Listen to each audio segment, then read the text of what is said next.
엄마인 척 하세요. 한겨울 새벽, 눈보라 치는 공장 단지. 명품 코트 자락을 휘날리며 한 여자가 필사적으로 달립니다. 하이힐이 벗겨지고 무릎이 찢어졌지만 멈출 수 없습니다. 뒤에서 사내들의 고함이 들려옵니다. 강 회장, 어차피 못 도망쳐. 오늘 여기서 끝이야. 막다른 골목. 앞은 높은 담벼락, 뒤에선 발소리가 점점 가까워집니다. 그녀는 벽에 등을 붙인 채 눈을 질끈 감았습니다. 이대로 죽는 건가? 바로 그때였습니다. 엄마인 척 하세요. 폐지 수레를 끌던 남루한 청년이 돌연 그녀를 끌어안았습니다. 악취나는 옷, 차가운 손길. 그녀는 비명을 삼켰습니다. 사내들이 코앞까지 왔습니다. 하지만 청년은 태연하게 술 취한 목소리로 외쳤습니다. 아, 엄마, 또 약 안 드셨어? 집에 가자니까. 사내들이 혀를 차며 지나갔습니다. 위기가 지나가고 청년이 고개를 들었습니다. 그 순간 그녀의 입에서 신음이 터져 나왔습니다. 24년 전 죽은 남편의 어린 시절 얼굴. 아니, 실종된 아들의 얼굴이 눈앞에 있었습니다. 도대체 무슨 일이 벌어진 걸까요? 이 청년은 누구일까요? 그리고 왜 재벌 회장이 한밤중에 목숨을 걸고 도망쳐야 했을까요? 이 충격적 반전의 전말이 궁금하시다면 구독 버튼을 눌러주세요. 상상을 뛰어넘는 이야기를 매일 전해드립니다. 그리고 여러분의 소원을 댓글로 남겨주세요. 간절한 마음을 담아 여러분의 소원이 이루어지길 기도하겠습니다. 자, 그럼 모든 것이 시작된 그날 밤으로 돌아가 보겠습니다. 그날 밤 강혜진은 경호원들에게 거짓말을 했습니다. 집에서 쉬겠다고, 혼자 있고 싶다고. 24년 전 바로 그 거짓말 때문에 아들을 잃었습니다. 회사 계약이 더 중요하다고 5살 아들을 유모에게 맡기고 나간 그날. 계약서에 사인하는 순간 전화가 걸려왔습니다. 아이가 사라졌다고. 그날 밤부터 혜진의 인생은 지옥이었습니다. 거리를 헤매고 전단지를 뿌리고 방송에 나가 울부짖었습니다. 하지만 아들은 돌아오지 않았습니다. 경찰은 한 달 만에 수사를 축소했고 주변 사람들은 이제 그만 잊으라고 했습니다. 있다니요? 내 아들을? 그 이후로 혜진은 변했습니다. 차갑고 냉정하고 누구도 믿지 않는 사람으로 모든 것을 혼자 확인하고 혼자 해결했습니다. 그것이 죽은 아들에게 속죄하는 유일한 방법이라고 믿었습니다. 오늘 밤도 마찬가지였습니다. 실버라이트 제약, 전무 박민재의 배신, 회사 기밀을 중국 밀수업자들에게 팔아넘긴다는 제보, 비서실장은 경찰에 맡기라고 했습니다. 하지만 혜진은 거절했습니다. 직접 증거를 잡아야 했습니다. 그래야 완전히 제거할 수 있었습니다. 버려진 공장 단지, 차가운 바람이 명품 코트 사이로 파고들었습니다. 창고 뒤편 혜진은 떨리는 손으로 핸드폰 카메라를 들이댔습니다. 화면 속에 박민재가 보였습니다. 서류 가방을 건네받고 다른 가방을 넘기는 모습. 바로 그 순간을 찍어야 했습니다. 찰칵 플래시가 터졌습니다. 혜진의 얼굴이 하얗게 질렸습니다. 실수였습니다. 아니, 노안이었습니다. 40대 후반의 눈은 어둠 속에서 작은 버튼을 구분하지 못했습니다. 거기 누구야? 박민재의 목소리가 들렸습니다. 손전등 불빛이 이쪽으로 향했습니다. 혜진은 돌아서서 뛰었습니다. 명품 하이힐이 발목을 비틀었습니다. 쿵! 한쪽 굽이 부러졌습니다. 혜진은 신발을 벗어 던지고 맨발로 달렸습니다. 차가운 눈이 발바닥을 얼렸습니다. 저 여자 잡아.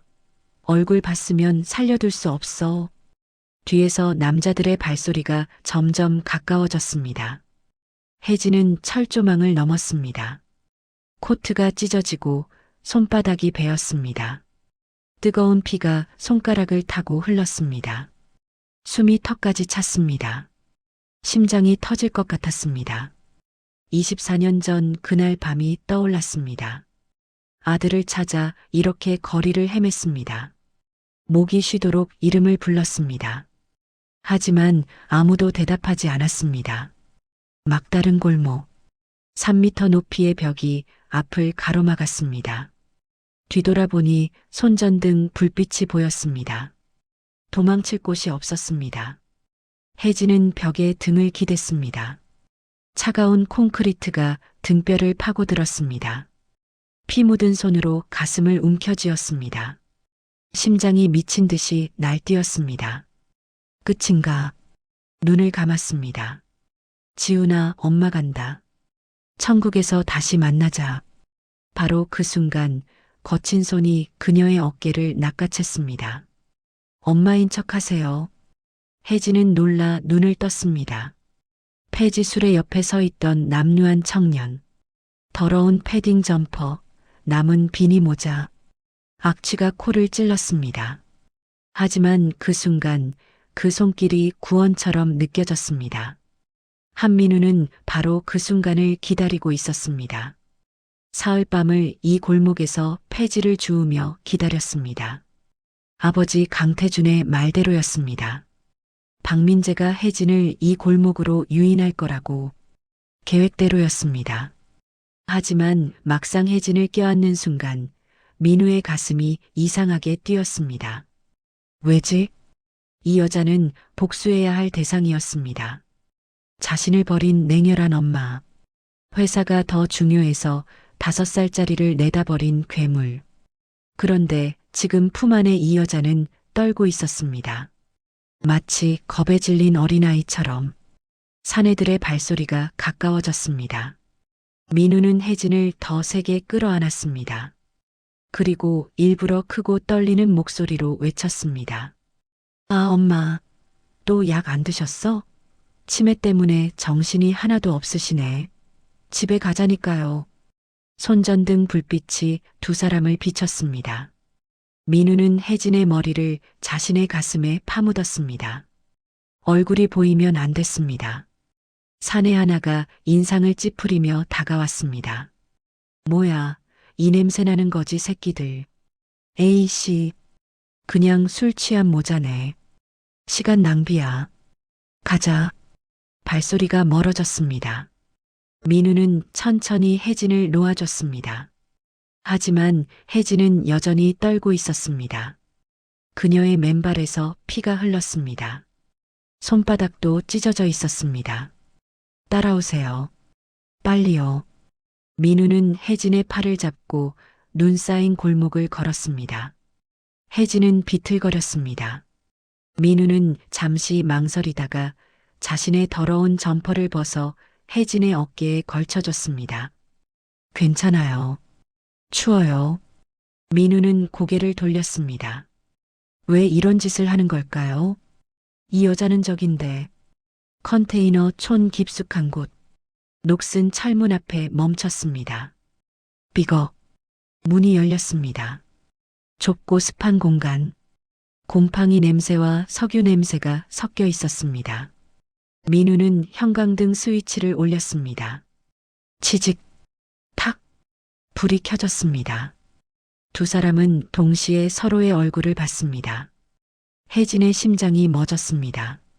저 얼굴, 남편의 얼굴이었습니다.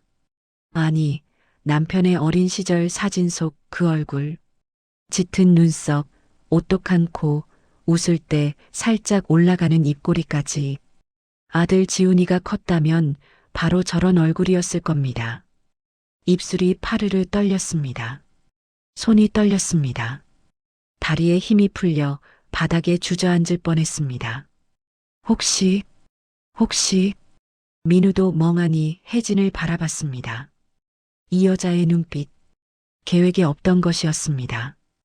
공포도 아니고 경계심도 아니었습니다. 그것은 그리움? 아니, 그보다 더 깊은 무언가. 마치 잃어버린 것을 되찾은 사람의 눈빛. 아버지는 말했습니다. 이 여자는 차갑고 냉혈한이라고. 돈과 회사만 아는 괴물이라고. 그런데 지금 눈앞에 이 여자는 금방이라도 울음을 터뜨릴 것 같았습니다. 괜찮으세요? 민우가 먼저 입을 열었습니다. 계획을 진행해야 했습니다. 혜진은 떨리는 목소리로 물었습니다. 이름이 뭐예요? 한민우요. 잠시 침묵이 흘렀습니다. 민우는 구석에서 페트병 생수를 꺼내 건넸습니다. 혜진은 물을 받았지만 마시지 못했습니다. 그저 민우의 얼굴을 뚫어져라 쳐다볼 뿐이었습니다. 가족은 있나요? 민우의 몸이 굳었습니다. 이 질문이 올 줄 알았습니다. 아버지 태준이 시킨 대로 대답해야 했습니다. 차갑게, 원망스럽게, 고아해요. 민우는 창밖을 보며 말했습니다. 혜진의 얼굴을 보면 흔들린 것 같았습니다. 버려졌어요. 5살 때 아마 날 원하지 않았나 봐요. 회사가 더 중요했겠죠. 아버지가 20년 동안 주입한 문장이었습니다.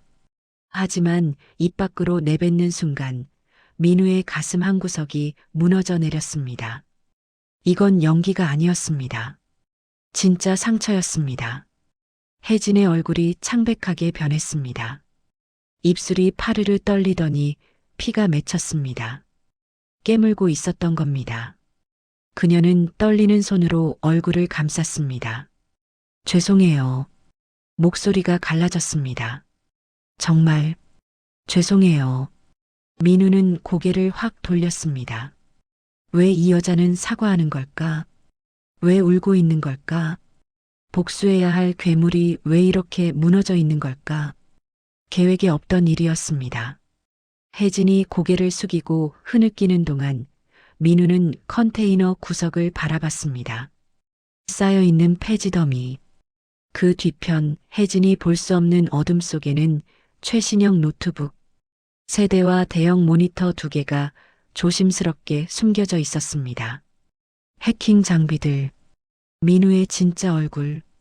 민우는 주먹을 꽉 쥐었습니다. 손톱이 손바닥을 파고들었습니다. 흔들리면 안 돼.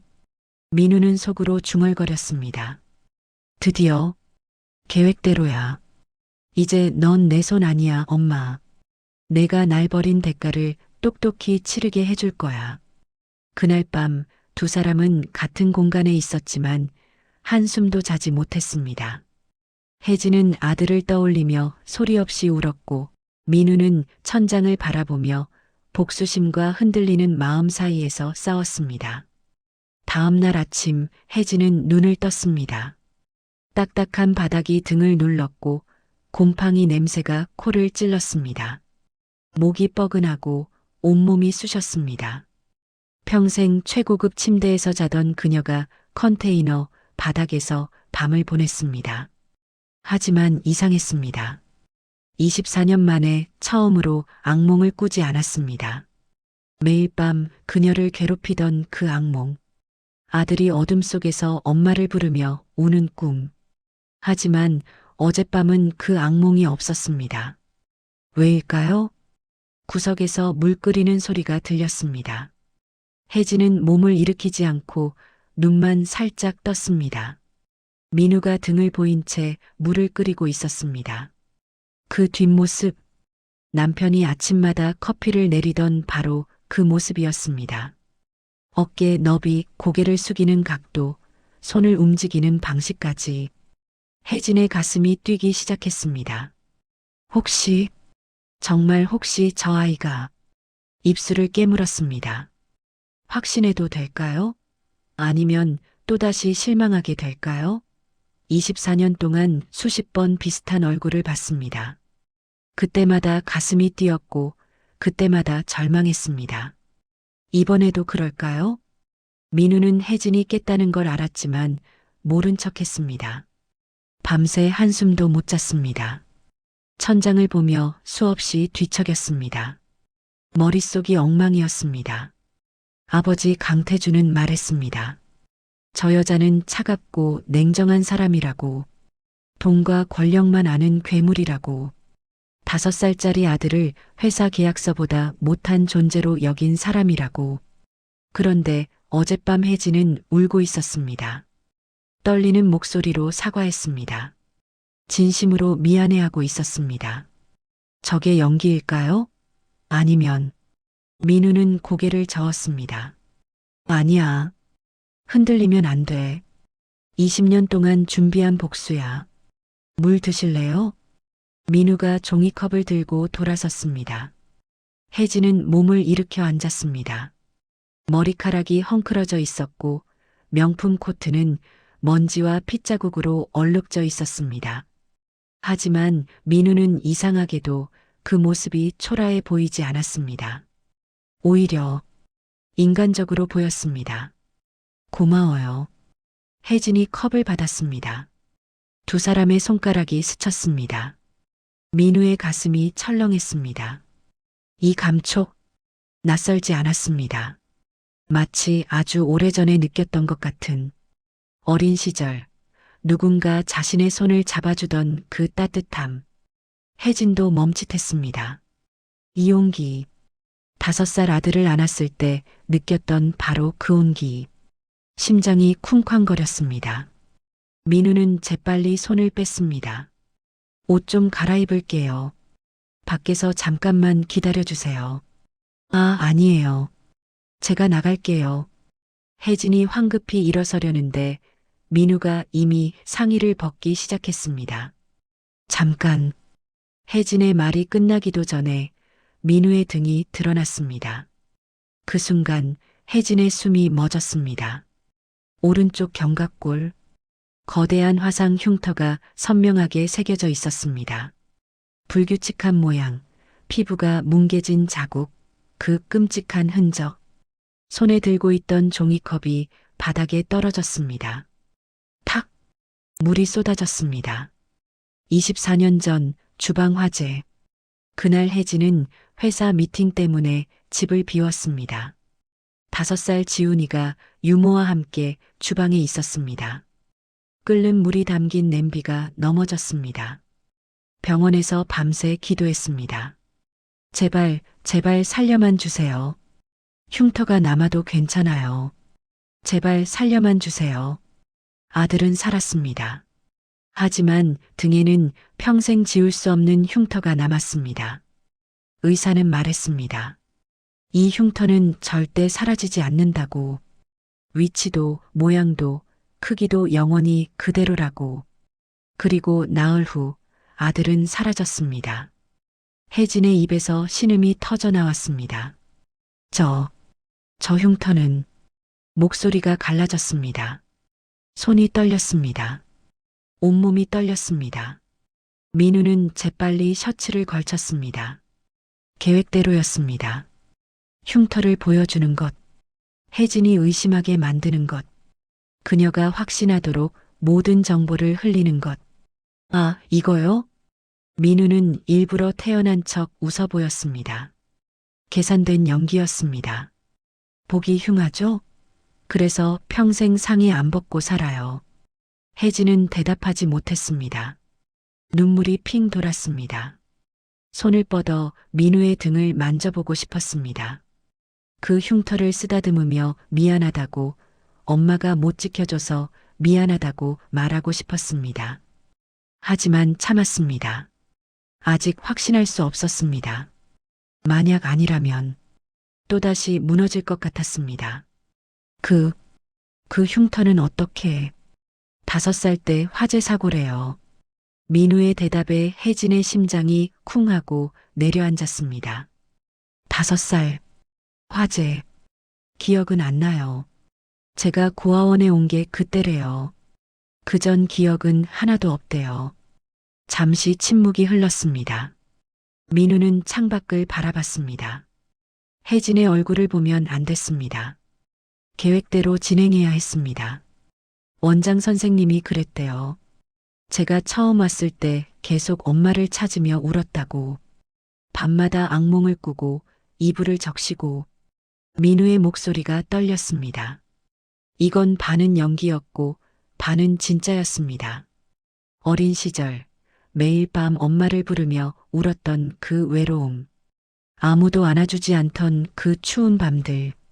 근데 아무도 안 찾으러 왔대요. 한 달이 지나도 1년이 지나도 민우는 주먹을 꽉 쥐었습니다. 아마 버린 거겠죠. 필요 없으니까. 회사가 더 중요했겠죠. 민우는 혜진 쪽으로 살짝 고개를 돌렸습니다. 혜진이 고개를 숙이고 흐느끼는 모습이 보였습니다. 바로 그 순간 민우의 입가에 차가운 미소가 스쳤습니다. 계획대로였습니다. 혜진이 확신하고 있었습니다. 하지만 그 미소는 1초도 채 지속되지 않았습니다. 혜진이 고개를 들기 전에 민우는 다시 창밖으로 시선을 돌렸습니다. 혜진은 더 이상 참을 수 없었습니다. 벌떡 일어나 화장실로 뛰어갔습니다. 문을 잠그고 바닥에 주저앉았습니다. 소리 없이 울었습니다. 지훈이야. 내 아들이야. 살아있었어. 흉터가 증거였습니다. 나이도 시기도 모든 것이 일치했습니다. 하지만 확인해야 했습니다. 유전자 검사. 그 전까지는 절대 내색하면 안 됐습니다. 만약 누군가 알게 된다면 또다시 아들을 빼앗아 갈지도 몰랐습니다. 혜진은 이를 악물었습니다. 휴대폰을 꺼내 비서실장에게 긴급 문자를 보냈습니다. 유전자 검사, 최고 보안, 오늘 안에. 바로 그때 컨테이너 문이 열리는 소리가 들렸습니다. 민우 씨, 약 가져왔어요. 젊은 여자의 목소리였습니다. 혜진은 화장실 문을 살짝 열었습니다. 틈 사이로 밖을 봤습니다. 20대 후반으로 보이는 단정한 여자. 흰색 의사 가운을 입고 있었습니다. 얼굴이 예쁘고 눈빛이 맑았습니다. 손에는 약봉지와 소독약이 들려 있었습니다. 서아, 왜 또 왔어? 오지 말라고 했잖아. 민우의 목소리가 차갑게 변했습니다. 어제 다쳤다며? 걱정돼서 왔어. 윤서아는 가방을 뒤적이며 반창고를 꺼냈습니다. 소독약이랑 진통제도 가져왔어. 제대로 소독 안 하면 덧나. 민우는 한숨을 쉬었습니다. 괜찮아. 그냥 가. 싫어. 서아는 고개를 저었습니다. 오빠 혼자 두면 제대로 안 챙겨 먹잖아. 김밥도 싸왔어. 바로 그때 서아가 화장실 쪽을 봤습니다. 문틈 사이로 혜진과 눈이 마주쳤습니다. 두 여자는 동시에 얼어붙었습니다. 서아의 눈이 커졌습니다. 저 사람, 강혜진 회장. 아버지가 임종 전에 말했던 바로 그 사람. 강태준이 모든 걸 조작했다고. 진실을 밝혀야 한다고. 혜진도 서아를 뚫어져라 보았습니다. 저 여자는 누구지? 민우와 어떤 사이지? 왜 이렇게 친밀해? 혹시 내 아들을 빼앗으려는 건 아닐까? 민우는 두 사람 사이에 묘한 긴장감을 느꼈습니다. 아, 소개할게요. 윤서아 씨예요. 근처 병원 소아과 의사고. 제 친구예요. 혜진은 화장실에서 나왔습니다. 서아에게 다가가 손을 내밀었습니다. 처음 뵙겠습니다. 목소리는 차갑고 날카로웠습니다. 재벌 회장의 목소리였습니다. 서아는 떨리는 손으로 악수했습니다. 윤서아입니다. 서아의 목소리도 떨렸습니다. 아버지, 제가 이 사람을 만났어요. 24년 전 진실을 말해야 할까요? 혜진은 서아의 눈빛을 읽었습니다. 이 여자는 뭔가 알고 있습니다. 세 사람은 좁은 컨테이너 안에서 각자의 비밀을 품은 채 서 있었습니다. 밖에서는 눈이 내리기 시작했습니다. 하지만 컨테이너 안의 공기는 얼음장보다 차가웠습니다. 그날 오후 혜진은 컨테이너를 나섰습니다. 민우에게는 회사에 급한 일이 생겼다고 둘러댔습니다. 하지만 진짜 목적은 따로 있었습니다. 차 안에서 혜진은 비닐봉지를 꺼냈습니다. 아침에 민우가 마신 종이컵, 휴지통에서 몰래 챙긴 것이었습니다. 컵 가장자리에는 민우의 침이 묻어 있었습니다. DNA 샘플로 충분했습니다. 비서실장이 조수석에서 돌아봤습니다. 회장님, 정말 유전자 검사를 하시겠습니까? 혜진은 창밖을 보며 대답했습니다. 김 실장, 24년을 기다렸어. 이번엔 확실해야 해. 목소리가 떨렸습니다. 만약 틀리면 난 다시는 못 일어설 것 같아. 김 실장은 혜진의 떨리는 손을 봤습니다. 재벌 회장의 손이 아니었습니다. 아들을 잃은 엄마의 손이었습니다. 최고 보안으로 진행하겠습니다. 결과는 내일 오전까지. 그리고 24년 전 실종 사건. 담당 형사 찾아봐. 당시 수사 기록 전부 다시 뒤져. 혜진의 눈빛이 날카로워졌습니다. 누군가 내 아들을 데려갔어. 우연히 길 잃은 게 아니야. 유괴야. 김 실장이 놀라 혜진을 봤습니다. 유괴라니요? 하지만 당시에는 몸값 요구도 없었고 바로 그게 이상한 거야. 돈이 목적이 아니었다는 뜻이야. 그럼 목적이 뭐였습니까? 혜진은 입술을 깨물었습니다. 나를 괴롭히기 위해서, 아니면 회사를 빼앗기 위해서. 차는 병원으로 향했습니다. 혜진은 창밖에 눈 내리는 풍경을 보며 생각했습니다. 지훈아, 기다려. 엄마가 진실을 밝혀낼게. 같은 시각, 컨테이너. 민우는 창문 밖을 내다봤습니다. 혜진이 탄 검은색 세단이 멀어지는 모습이 보였습니다. 혼자 남은 컨테이너는 고요했습니다. 민우는 문을 잠그고 커튼을 쳤습니다. 그리고 구석으로 걸어갔습니다. 쌓여있는 폐지 더미. 민우는 그것들을 한쪽으로 치웠습니다. 숨겨져 있던 것들이 드러났습니다. 최신형 노트북 세대, 대형 모니터 2개, 전문가용 해킹 장비들, 그리고 외장 하드 수십 개. 민우는 능숙한 손놀림으로 장비들을 켰습니다. 윙, 컴퓨터들이 부팅되기 시작했습니다. 모니터에 코드들이 빠르게 스크롤됐습니다. 이것이 민우의 진짜 얼굴이었습니다. 폐지 줍는 노숙자가 아니었습니다. 프리랜서 해커, 다크웹에서는 고스트라는 닉네임으로 알려진 실력자, 기업 보안을 뚫고 비밀을 캐내는 일이 전문이었습니다. 손가락이 키보드 위를 날아다녔습니다. 화면에 실버라이트 제약그룹의 내부 서버가 떴습니다. 방화벽을 뚫고 들어가는데 채 30초가 걸리지 않았습니다. 기밀 문서들이 줄줄이 나타났습니다. 재무제표, 신약 개발 자료, 임원 회의록. 민우는 차가운 미소를 지었습니다. 이제 내 회사를 무너뜨릴 차례야. 손가락이 멈추지 않고 움직였습니다. 파일을 복사하고 백도어를 심고 흔적을 지웠습니다. 몇 번의 클릭이면 실버라이트 제약의 주가를 폭락시킬 수 있었습니다. 기밀을 유출하고 스캔들을 터뜨리고 회사를 파산 직전까지 몰아갈 수 있었습니다. 하지만 민우는 실행 버튼을 누르지 않았습니다. 타이밍이 중요했습니다. 아버지 태준이 말했습니다. 서두르지 말라고. 혜진이 완전히 믿게 만든 후 가장 행복한 순간에 모든 것을 빼앗아야 한다고. 그래야 진짜 고통을 느낀다고. 민우는 고개를 돌렸습니다. 벽에 붙어 있는 오래된 사진 한 장. 어린 민우와 중년 남자가 함께 있는 사진. 남자는 민우의 어깨에 손을 얹고 있었습니다. 민우는 10살쯤 되어 보였습니다. 사진 옆에 손글씨 메모가 붙어 있었습니다. 아버지가 약속한다. 내 엄마를 반드시 벌줄 거라고. 민우는 사진 속 자신을 바라봤습니다. 10살.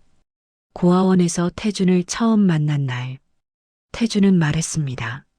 내 진짜 엄마를 찾아줄 거라고. 하지만 그 엄마는 널 버린 나쁜 사람이라고. 민우는 믿었습니다. 20년 동안. 하지만 어제 본 혜진의 눈빛은 민우는 고개를 저었습니다. 착각이야. 연기였을 거야. 바로 그때 핸드폰이 울렸습니다. 화면에 아버지라는 이름이 떴습니다. 민우는 숨을 깊이 들이쉬고 전화를 받았습니다. 네, 아버지. 강태준의 목소리가 들렸습니다. 부드럽지만 차가웠습니다. 민우야, 잘하고 있나? 네. 계획대로 진행 중입니다. 혜진이 너를 의심하진 않나? 의심이요? 민우는 잠시 망설였습니다. 아니요. 오히려 확신하고 있는 것 같습니다. 좋아. 바로 그거야. 태준의 목소리에 만족감이 묻어났습니다. 기억해라, 민우야. 내 엄마는 널 버렸어. 회사가 더 소중했으니까. 5살짜리 아들보다 계약서 한 장이 더 중요했던 여자야. 민우는 주먹을 꽉 쥐었습니다. 알고 있습니다. 그러니까 우리가 복수해야 해. 넌 내 아들이야. 내가 널 키웠어. 그 여자는 그럴 자격이 없어. 내 아버지. 민우의 목소리는 차갑게 가라앉았습니다. 며칠 더 기다려. 유전자 검사 결과가 나오면 혜진은 완전히 내 것이 될 거야. 그때 모든 걸 빼앗는 거다. 알겠나? 알겠습니다. 전화가 끊겼습니다.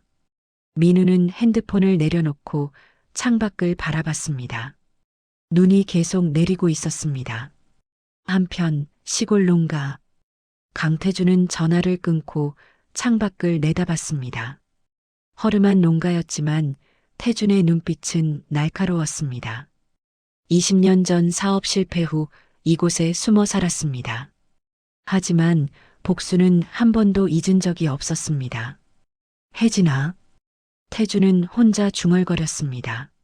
내가 내 아내와 아이를 빼앗았듯이 난 내 아들로 널 무너뜨릴 거야. 태준은 벽에 걸린 사진을 바라봤습니다. 25년 전 가족 사진. 웃고 있는 아내와 뱃속의 아이. 하지만 그들은 이제 없었습니다. 다 내 탓이야, 혜진아. 태준의 눈에서 광기가 번뜩였습니다. 내가 부모님을 설득해서 내 사업을 막지만 않았어도 내 가족은 살아있었을 거야. 내가 다 죽인 거야. 태준은 책상 서랍을 열었습니다. 안에는 두툼한 파일이 들어 있었습니다. 표지에 복수 계획이라고 적혀 있었습니다. 첫 페이지를 펼쳤습니다. 1단계 지운 유괴 및 세뇌 마이너스 완료. 2단계 민우로 키우며 혜진 증오심주인 마이너스 완료. 3단계 혜진과 재회 유도 마이너스 진행 중. 4단계 혜진이 완전히 믿게 만들기 마이너스 진행 중. 5단계 회사 무너뜨리기 마이너스 대기. 6단계 민우 제거 마이너스 대기. 7단계 혜진 파멸 마이너스 대기. 태준은 차가운 미소를 지었습니다. 곧이야, 혜진아. 곧 내가 느낄 거야. 내가 느꼈던 그 고통을. 창밖에서는 까마귀 한 마리가 울며 날아갔습니다. 그날 밤 세 사람은 각자 다른 곳에서 같은 하늘을 보고 있었습니다. 혜진은 유전자 검사 결과를 기다리며 잠들지 못했고, 민우는 흔들리는 마음과 싸우고 있었고, 태준은 복수의 완성을 꿈꾸고 있었습니다. 눈은 계속 내렸습니다. 모든 것을 하얗게 덮으며. 다음 날 오전 실버라이트 제약 회장실. 혜진은 창가에 서서 서울 시내를 내려다보고 있었습니다. 손에 들린 커피는 진작에 식었지만 그녀는 한 모금도 마시지 못했습니다. 초침이 움직이는 소리가 유난히 크게 들렸습니다. 똑똑. 문을 두드리는 소리. 김 실장이 들어왔습니다. 손에는 봉인된 서류 봉투가 들려 있었습니다. 회장님, 결과 나왔습니다. 혜진의 손이 떨렸습니다. 커피잔이 바닥에 떨어져 산산조각 났습니다. 갈색 액체가 대리석 바닥에 퍼졌습니다. 하지만 혜진은 신경 쓰지 않았습니다. 떨리는 손으로 봉투를 받아들었습니다. 봉인을 뜯는 손가락에 힘이 들어가지 않았습니다. 김 실장이 조심스럽게 도왔습니다. 서류가 나왔습니다. 첫 페이지를 펼치는 순간 혜진의 눈에 붉은 글씨가 들어왔습니다. 친자관계 성립 99.999%. 혜진의 다리에서 힘이 빠졌습니다. 털썩 바닥에 주저앉았습니다. 산산조각 난 커피잔 조각들이 무릎을 찔렀지만 아픔을 느끼지 못했습니다. 지훈아, 목소리가 갈라졌습니다. 내 아들, 정말 내 아들이었어. 24년 동안 억눌렀던 감정이 터져나왔습니다. 혜진은 서류를 가슴에 꽉 안고 소리 없이 울었습니다. 살아있었어. 내 아들이 살아있었어. 김 실장도 눈시울이 붉어졌습니다. 24년 동안 혜진 곁을 지켜본 그였습니다. 혜진이 얼마나 고통스러워했는지 누구보다 잘 알았습니다. 축하드립니다, 회장님. 정말 기적입니다. 혜진은 눈물을 닦으며 일어났습니다. 김 실장, 아직 아무에게도 말하면 안 돼. 절대로. 네. 혜진의 눈빛이 날카로워졌습니다. 누군가 내 아들을 유괴했어. 그 범인이 아직 잡히지 않았어. 만약 알게 되면 또다시 지훈이를 해칠지도 몰라. 김 실장은 고개를 끄덕였습니다. 알겠습니다. 최고 보안으로 처리하겠습니다. 그리고 24년 전 사건. 조사는 어떻게 됐어? 김 실장은 태블릿을 꺼내 혜진에게 보여줬습니다. 당시 담당 형사를 찾았습니다. 이미 고인이 되셨는데 이름이 윤정호입니다. 혜진의 눈이 커졌습니다. 윤정호? 혹시 윤서아 의사의? 네, 아버지입니다. 혜진의 머릿속이 복잡해졌습니다. 그럼 서아가 민우 옆에 있는 건 우연이 아니야. 같은 시각 민우의 컨테이너. 모니터 불빛이 민우의 얼굴을 파랗게 비쳤습니다. 화면에는 실버라이트 제약 내부 서버가 떠 있었습니다. 그리고 방금 전 업로드된 파일 하나. 유전자 검사 결과 강지훈. PDF. 민우는 파일을 클릭했습니다. 화면에 결과지가 떴습니다. 친자관계 성립 99.999%. 민우는 화면을 멍하니 바라봤습니다. 그래, 확실해졌구나. 입가에 차가운 미소가 번졌습니다. 이제 확신하는구나. 좋아, 내 계획대로야. 손가락이 키보드 위를 움직였습니다. 실버라이트 제약의 핵심 기밀 파일들이 하나씩 복사되기 시작했습니다. 곧이야. 곧 내 회사를 무너뜨려 줄게. 하지만 민우의 손이 떨리고 있었습니다. 왜일까요? 계획대로인데 왜 가슴이 답답한 걸까요? 민우는 고개를 저었습니다. 흔들리면 안 돼. 오후 한 카페. 혜진은 선글라스와 모자로 얼굴을 가린 채 구석 자리에 앉아 있었습니다. 맞은편에는 윤서아가 긴장한 표정으로 앉아 있었습니다. 윤서아 씨. 혜진의 목소리는 차갑고 날카로웠습니다. 당신 아버지가 24년 전 내 아들 실종 사건 담당 형사였죠? 서아의 얼굴이 창백해졌습니다. 네, 맞습니다. 그럼 왜 민우 옆에 있는 겁니까? 우연입니까? 서아는 떨리는 손으로 가방을 열었습니다. 낡은 노트 한 권을 꺼내 혜진 앞에 놓았습니다. 이게 뭡니까? 아버지의 유언 일기입니다. 혜진은 일기를 펼쳤습니다. 첫 페이지부터 충격적인 내용이 적혀 있었습니다. 2002년 3월 15일 강지훈 실종 사건. 강태준 전무가 조카를 유괴했다는 제보를 받았다.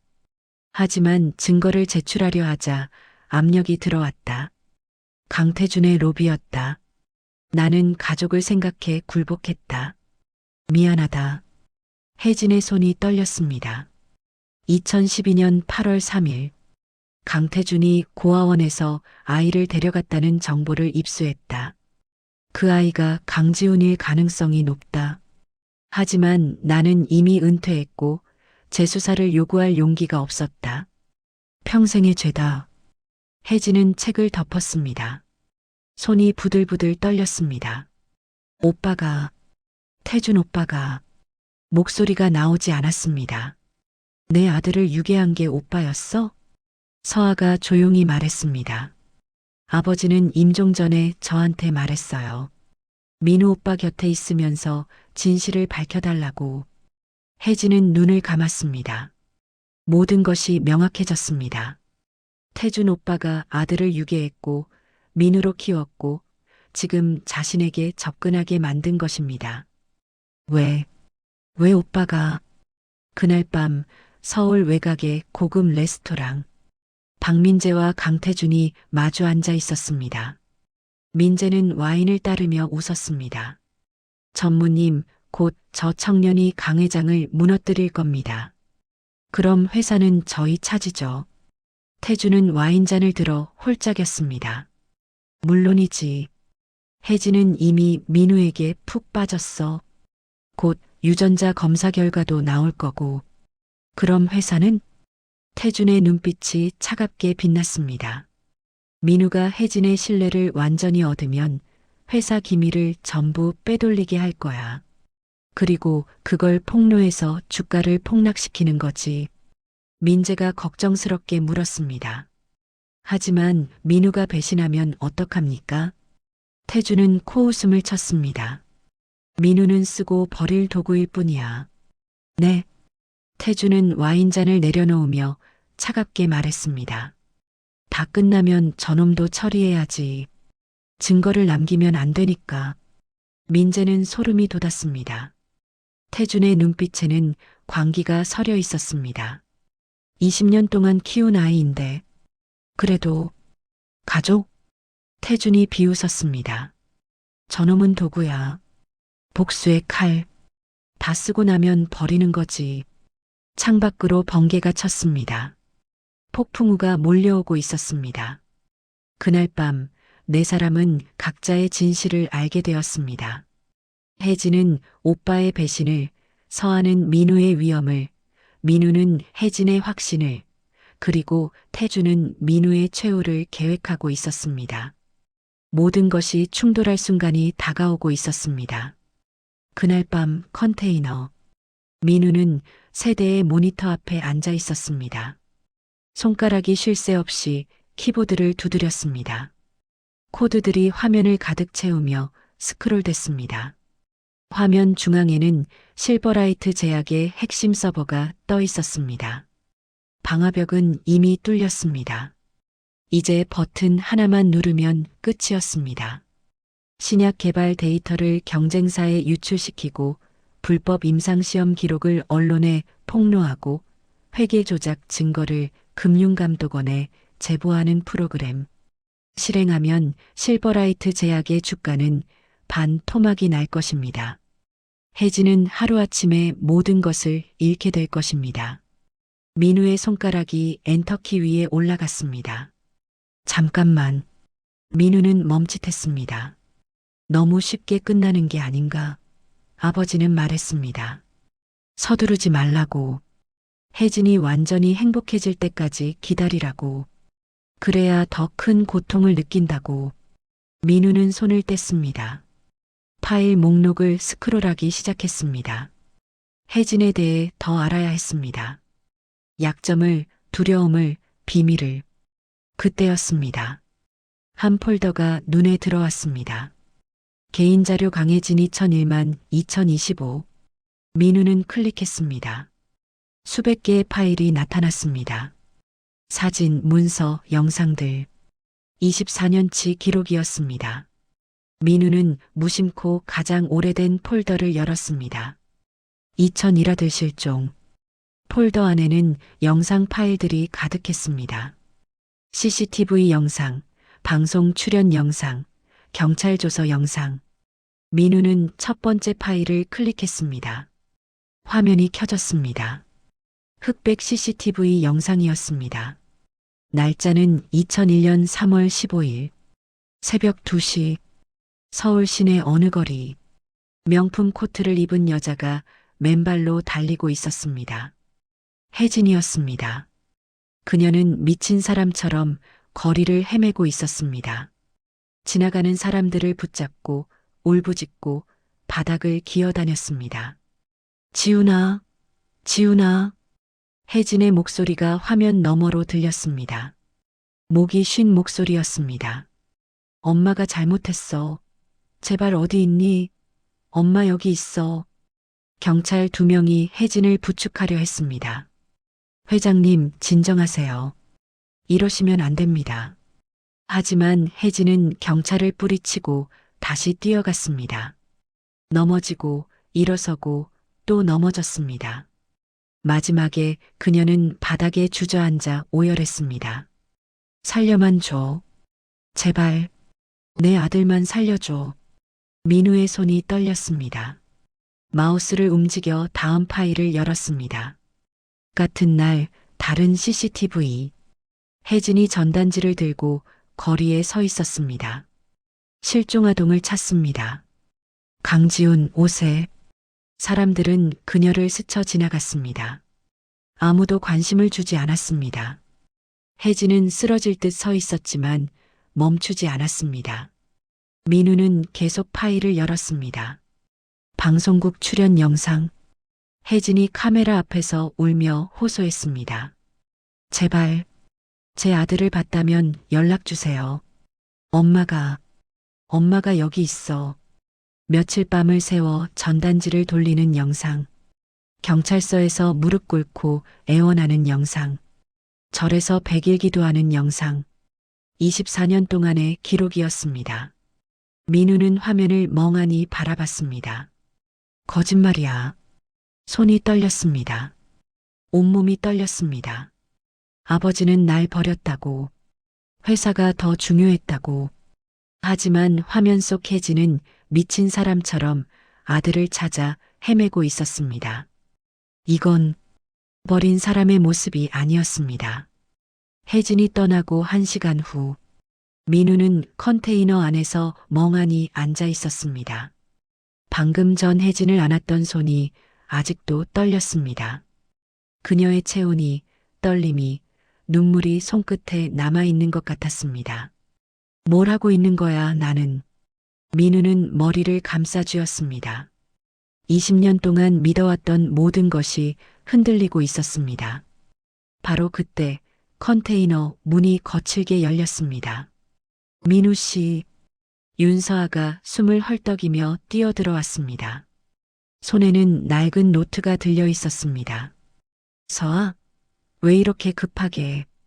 이거 읽어봐요. 서아가 노트를 민우 앞에 던지듯 내밀었습니다. 뭔데 이게? 제 아버지 유언 일기예요. 24년 전 진실이 여기 있어요. 민우는 떨리는 손으로 일기를 받아들었습니다. 첫 페이지를 펼쳤습니다. 2001년 3월 15일. 강지훈 실종 사건. 민우의 눈이 커졌습니다. 강태준 전무가 조카를 유괴했다는 제보를 받았다. 심장이 멎을 것 같았습니다. 증거를 제출하려 했으나 압력이 들어왔다. 강태준의 로비였다. 나는 가족을 생각해 굴복했다. 증거를 모두 숨겼다. 미안하다. 민우는 다음 페이지를 넘겼습니다. 손이 떨렸습니다. 2012년 8월 3일. 강태준이 고아원에서 10살 아이를 데려갔다는 정보를 입수했다. 그 아이의 등에 화상 흉터가 있었다고 한다. 강지훈일 가능성이 높다. 숨이 막혔습니다. 태준은 그 아이를 복수의 도구로 키운다고 했다. 혜진을 무너뜨리기 위해 나는 재수사를 요구할 용기가 없었다. 평생의 죄다. 일기책이 민우의 손에서 떨어졌습니다. 그럼. 민우는 벽에 기댔습니다. 다리에 힘이 풀렸습니다. 아버지가 날 이용한 거야? 온몸이 얼어붙었습니다. 20년 동안 믿었던 모든 것이 거짓이었습니다. 서아가 민우의 어깨를 잡았습니다. 민우 오빠, 강태준은 오빠를 사랑한 게 아니에요. 복수의 칼로 키운 거예요. 민우는 고개를 저었습니다. 아니야. 아버지는 날 키워줬어. 밥도 챙겨주고 학교도 보내주고. 그건 오빠를 도구로 쓰기 위해서였어요. 서아의 목소리가 떨렸습니다. 진짜 아버지였다면 진실을 말했을 거예요. 오빠 엄마가 24년 동안 오빠를 찾아 헤맸다는 걸. 바로 그때 민우의 핸드폰이 울렸습니다. 문자였습니다. 발신자는 아버지. 계획 실행해라. 지금 당장 강혜진의 회사를 무너뜨려. 민우는 핸드폰을 움켜쥐었습니다. 손에서 피가 날 정도로. 그는 떨리는 손가락으로 전화를 걸었습니다. 2번의 신호음 후 태준이 받았습니다. 민우야, 문자 받았지? 지금 당장. 아버지. 민우의 목소리는 차갑게 가라앉아 있었습니다. 제가 물어볼 게 있는데요. 태준의 목소리가 경계심을 띄었습니다. 뭔데? 제 진짜 엄마가 누군지 알고 계셨죠? 잠시 침묵이 흘렀습니다. 그리고 태준의 목소리가 차갑게 변했습니다. 넌 알 필요 없어. 알 필요 없다고요? 민우의 목소리가 떨렸습니다. 20년 동안 저한테 거짓말하신 거죠? 태준이 비웃었습니다. 거짓말? 난 내 목숨을 살려줬어. 그걸로 충분해. 목숨을? 민우의 눈이 커졌습니다. 그게 무슨... 닥치고 시키는 대로 해. 태준의 목소리가 폭발했습니다. 넌 도구일 뿐이야. 내 복수를 위한 칼이라고. 그게 내 존재 이유야. 민우는 숨이 막혔습니다. 도구라고요? 태준은 거침없이 말했습니다. 그래. 난 널 사랑한 적 없어. 넌 그냥 혜진을 무너뜨리기 위한 도구였어. 이제 알았으면 어서 일 처리해. 전화가 뚝 끊겼습니다. 민우는 핸드폰을 들고 멍하니 서 있었습니다. 서아가 다가와 민우의 손을 잡았습니다. 오빠. 바로 그 순간 핸드폰에 문자가 하나 더 왔습니다. 민우는 화면을 봤습니다. 발신자 아버지. 하지만 내용을 보는 순간 민우의 얼굴이 창백해졌습니다. 민우 제거 준비해라. 이용같이 다 했다. 이건 민우에게 보낼 문자가 아니었습니다. 태준이 다른 누군가에게 보내려던 문자를 잘못 보낸 것입니다. 민우는 핸드폰을 떨어뜨렸습니다. 바닥에 떨어진 핸드폰 화면에는 여전히 그 문자가 빛나고 있었습니다. 민우 제거 준비해라. 서아가 화면을 보고 경악했습니다. 오빠, 이거... 민우는 벽에 주저앉았습니다. 모든 것을 이해했습니다. 아버지는 자신을 사랑한 적이 없었습니다. 복수의 도구로 키웠습니다. 그리고 이제 쓸모가 없어지니 제거하려는 것입니다. 20년이 무너졌습니다. 민우 오빠, 일어나요. 서아가 소리쳤습니다. 저 문자는 오빠한테 온 게 아니에요. 곧 누군가 올 거예요. 하지만 민우는 움직이지 못했습니다. 모든 힘이 빠져나갔습니다. 바로 그때 컨테이너 밖에서 발소리가 들렸습니다. 여러 명의 발소리. 서아는 창문 틈으로 밖을 내다봤습니다. 검은 옷을 입은 사내 5명이 컨테이너를 향해 다가오고 있었습니다.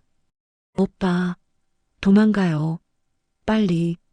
서아가 민우를 일으키려 했지만 이미 늦었습니다. 쾅!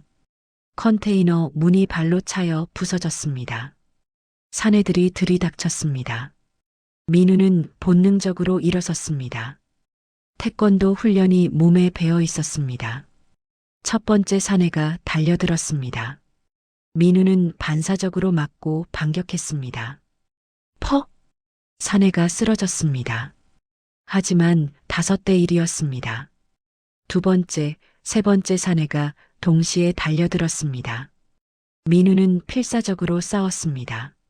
하지만 뒤에서 넷째 사내가 쇠파이프를 휘둘렀습니다. 쾅! 민우의 머리에 쇠파이프가 명중했습니다. 으, 민우는 비틀거렸습니다. 시야가 흐려졌습니다. 피가 이마에서 흘러내렸습니다. 오빠, 서아가 비명을 질렀습니다. 다섯째 사내가 민우의 배를 주먹으로 가격했습니다. 쿵, 민우는 바닥에 쓰러졌습니다. 사내들이 둘러쌌습니다. 발로 차고 쇠파이프로 내리쳤습니다. 민우는 몸을 웅크리며 버텼습니다. 하지만 의식이 흐려졌습니다. 마지막으로 본 것은 서아의 울고 있는 얼굴이었습니다. 그리고 민우의 의식이 깜깜해졌습니다. 지훈아. 혜진의 비명이 밤하늘을 갈랐습니다. 검은색 세단 5대가 컨테이너 앞에 급정거했습니다. 차에서 경호원 20명이 쏟아져 나왔습니다. 혜진은 차가 멈추기도 전에 뛰어내렸습니다. 컨테이너 문이 부서져 있었습니다. 안에서는 신음소리가 들렸습니다. 혜진이 안으로 뛰어들었습니다. 그리고 멈췄습니다. 민우가 바닥에 쓰러져 있었습니다. 피투성이었습니다. 머리에서, 입에서, 온몸에서 피가 흘렀습니다. 서아가 민우를 껴안고 울고 있었습니다. 안 돼. 민우 오빠. 눈 떠요. 제발. 혜진은 다리에 힘이 풀려 민우 앞에 무릎을 꿇었습니다. 지훈아. 떨리는 손으로 민우의 얼굴을 쓰다듬었습니다. 손에 피가 묻었습니다. 지훈아. 엄마야. 엄마 왔어. 경호팀장이 달려왔습니다. 회장님, 구급차 불렀습니다. 곧 도착합니다. 안 돼. 혜진이 소리쳤습니다. 그럴 시간 없어. 우리 차로 병원 가. 지금 당장. 경호원들이 민우를 조심스럽게 들어 올렸습니다. 혜진은 민우의 손을 꼭 잡았습니다. 놓지 마. 절대 놓지 마. 차는 미친 듯이 달렸습니다. 사이렌을 울리며 신호등을 무시하며 혜진은 뒷좌석에서 민우를 안고 있었습니다. 민우의 피가 그녀의 옷을 적셨습니다. 지훈아, 버티렴. 제발. 엄마가 이제 찾았는데. 가면 안 돼. 민우는 의식이 없었습니다. 차갑게 식어가고 있었습니다. 30분 후 대학병원 응급실. 의료진이 민우를 실은 침대를 끌고 뛰었습니다. 혈압 떨어지고 있습니다. 빨리. 수술실로. 혜진이 따라가려 했지만 간호사가 막았습니다. 보호자분은 여기서 기다려주세요. 싫어요. 내 아들이에요. 같이 들어가야 해요. 회장님. 김 실장이 혜진을 붙잡았습니다. 여기서 기다리셔야 합니다. 의료진을 믿으세요. 수술실 문이 닫혔습니다. 수술 중 붉은 등이 켜졌습니다. 혜진은 그 앞에 주저앉았습니다. 손에는 민우의 피가 묻어 있었습니다. 그녀는 그 손을 꽉 쥐었습니다. 지훈아, 제발, 살아야 해. 엄마가 이제 찾았는데. 서아가 옆에 앉았습니다. 그녀도 피투성이었습니다. 회장님, 민우 오빠는 강할 거예요. 혜진은 고개를 저었습니다.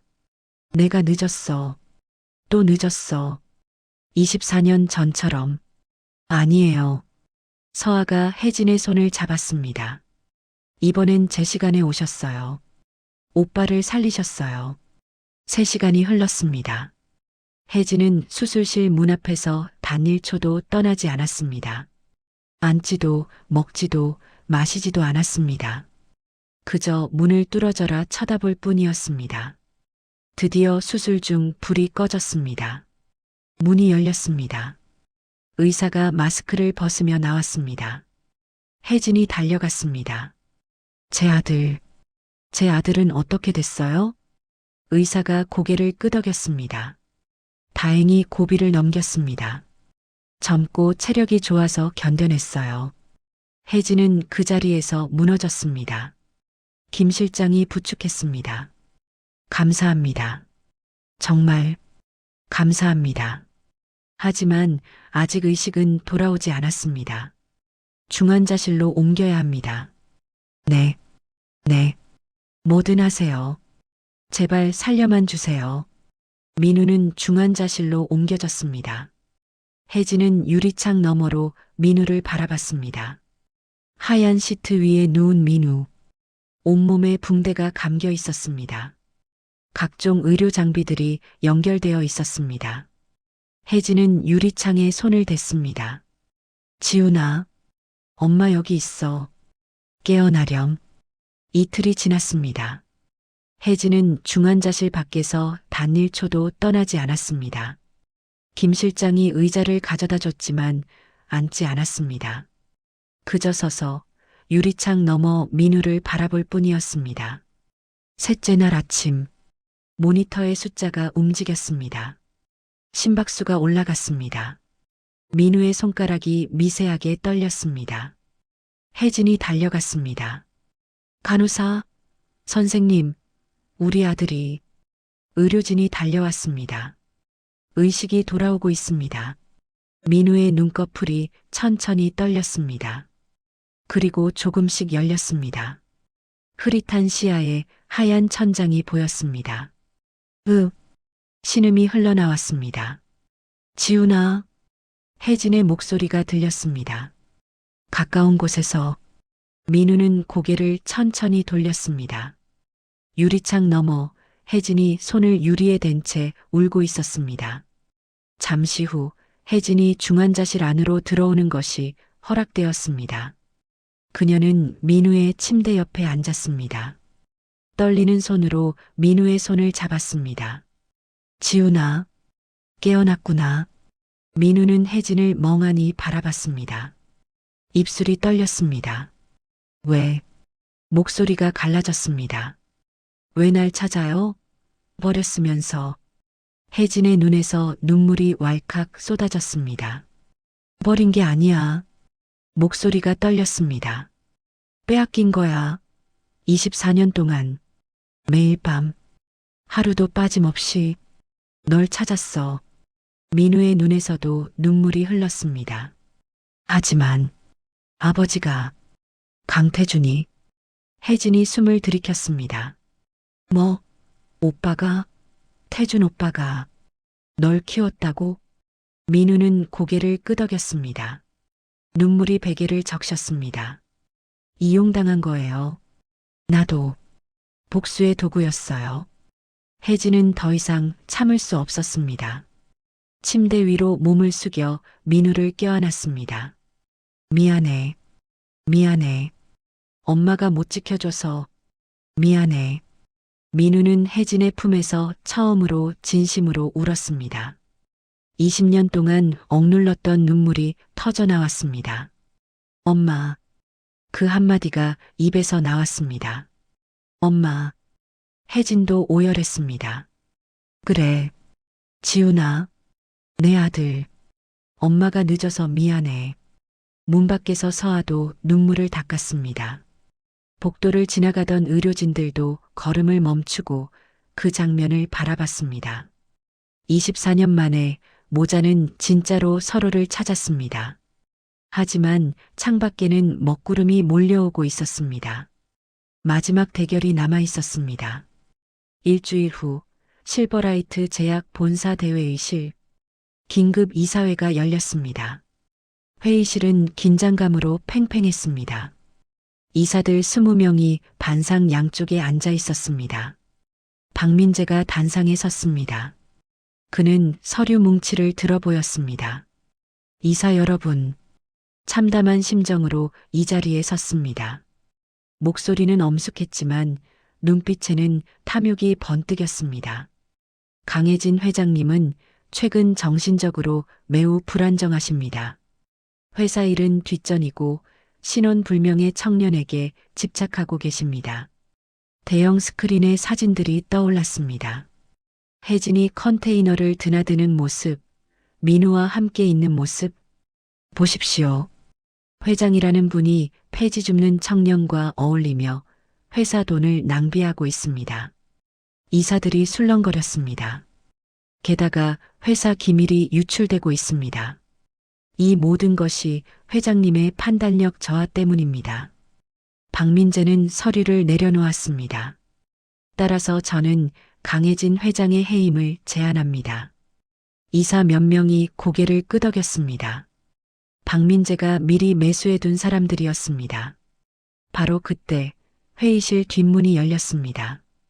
강태준이 걸어 들어왔습니다. 정장 차림의 태준은 20년 전 재벌 전무의 모습을 되찾은 듯 했습니다.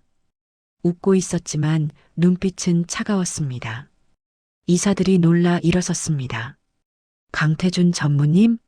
살아계셨습니까? 태준은 박민재 옆에 섰습니다. 오랜만입니다, 여러분. 동생을 도우러 왔습니다. 도우러요? 태준이 비웃었습니다. 끝내러 왔죠. 순간 회의실 문이 활짝 열렸습니다. 혜진이 들어섰습니다. 그녀의 뒤로 휠체어가 따라왔습니다. 붕대를 감고 있지만 눈빛만은 형한 민우였습니다. 그 옆에는 서아가 함께 있었습니다. 오빠. 혜진의 목소리는 차갑게 가라앉아 있었습니다. 왜 왔어? 태준이 웃었습니다. 동생아, 이제 끝이야. 넌 더 이상 이 회사 회장이 아니야. 혜진은 태준에게 천천히 다가갔습니다. 오빠, 왜 내 아들을? 태준의 얼굴이 일그러졌습니다. 왜? 목소리가 떨렸습니다. 내가 다 가졌잖아. 회사도, 재산도, 부모님의 사랑도. 난 아무것도 없었어. 태준의 눈에 광기가 어렸습니다. 25년 전 내 사업이 망했을 때 부모님은 내 남편에게만 투자했어. 내게는 한 푼도 안 줬어. 그래서 내 아내가 죽었어. 내 아이도 죽었어. 태준이 소리쳤습니다. 다 내 탓이야. 내가 있었기 때문이야. 그래서 내 아들을 빼앗았어. 너도 내가 느낀 고통을 느껴야 한다고. 이사들이 경악했습니다. 그럼 24년 전 유괴가. 태준이 비웃었습니다. 그래, 내가 했어. 조카를 유괴해서 고아원에 버렸지. 그리고 10년 후 다시 찾아가서 복수의 칼로 키웠어. 태준은 민우를 보며 웃었습니다. 민우야, 잘했어. 내 덕분에 혜진은 무너졌어. 하지만 민우는 웃지 않았습니다. 그는 휠체어에서 천천히 일어섰습니다. 몸이 흔들렸지만 서아가 부축했습니다. 저는 민우가 아닙니다. 목소리는 낮지만 단단했습니다. 제 이름은 강지훈입니다. 강혜진 회장의 아들입니다. 태준의 얼굴이 굳었습니다. 뭐? 민우는 주머니에서 녹음기를 꺼냈습니다. 당신이 저한테 한 말들 다 녹음했습니다. 버튼을 눌렀습니다. 태준의 목소리가 회의실에 울려 퍼졌습니다. 닥치고 시키는 대로 해. 넌 도구일 뿐이야. 내 복수를 위한 칼이라고. 민우 제거 준비해라. 이용같이 다 했다. 이사들이 경악했습니다. 그리고 민우는 노트북을 꺼냈습니다. 서아가 테이블 위에 올려놓았습니다. 그리고 이것은 당신이 25년 동안 저지른 모든 범죄 증거입니다. 화면에 파일들이 나타났습니다. 2001년 유괴 계획서, 경찰 매수 기록, 고아원 위조 서류, 박민재와의 공모 증거, 회사 기밀 유출 내역, 모든 것이 있었습니다. 태준의 얼굴이 새하얗게 변했습니다. 너 이 새끼, 날 배신해? 배신? 민우가 차갑게 웃었습니다. 전 당신 아들이 아닙니다. 당신은 절 도구로 키웠고, 이용했고, 죽이려 했죠. 배신이라는 단어를 쓸 자격이 없어요. 민우는 혜진을 돌아봤습니다. 전 강혜진 회장의 아들입니다. 그게 제 정체예요. 혜진의 눈에서 눈물이 흘렀습니다. 바로 그때 회의실 문이 열렸습니다. 경찰들이 들어왔습니다. 강태준 씨, 박민재 씨, 유괴, 감금, 살인 교사 혐의로 긴급 체포합니다. 수갑이 채워졌습니다. 태주는 발악했습니다. 혜진아, 이럴 수 있어? 난 내 오빠야. 가족이잖아.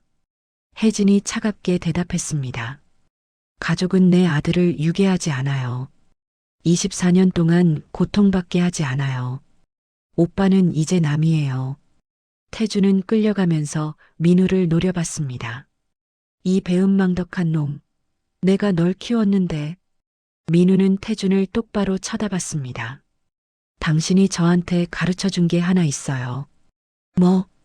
복수는 차갑게 완벽하게 하는 거라고. 고맙습니다, 강태준 씨. 당신 덕분에 배웠어요. 태준의 얼굴이 일그러졌습니다. 이 새끼가. 경찰들이 태준을 끌고 나갔습니다. 박민재도 함께. 회의실이 조용해졌습니다. 혜진은 민우에게 다가갔습니다. 지훈아. 민우는 어색하게 웃었습니다. 아직 지훈이란 이름이 낯설어요. 천천히 익숙해지면 돼. 혜진이 민우의 손을 잡았습니다. 이사 여러분. 혜진이 이사들을 돌아봤습니다. 소개합니다. 제 아들 강지훈입니다.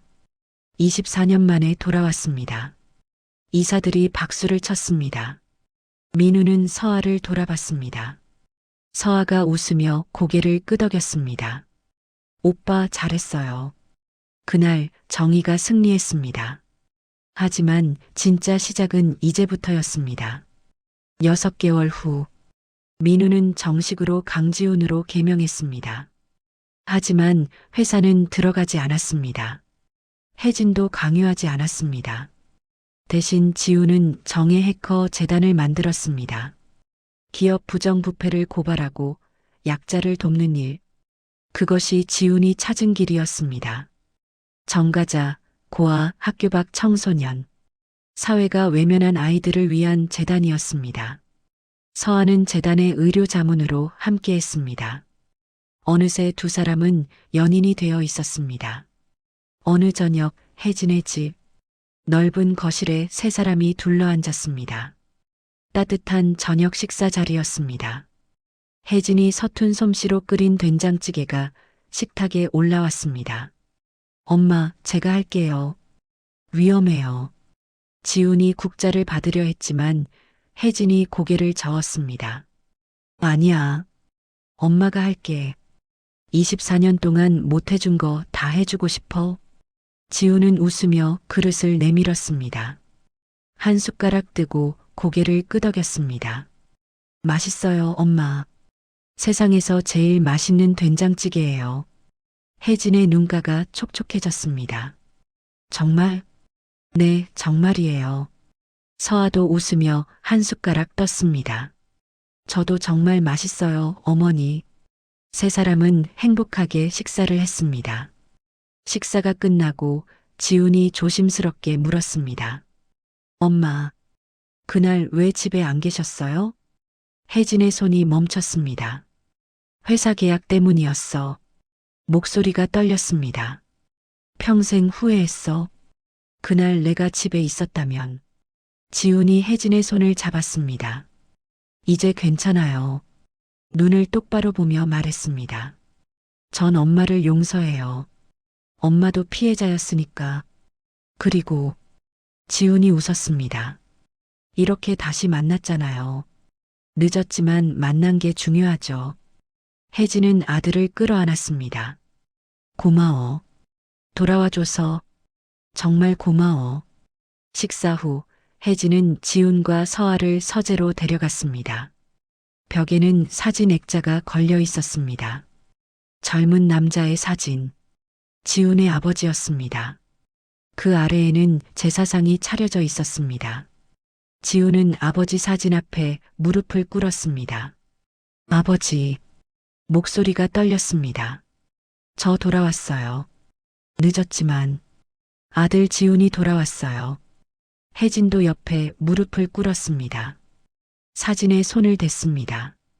여보, 우리 아들 다시 찾았어요. 눈물이 흘렀습니다. 이제 편히 쉬세요. 제가 지훈이 잘 지킬게요.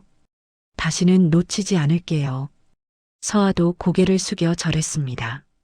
세 사람은 조용히 기도했습니다. 창밖으로 첫눈이 내리기 시작했습니다.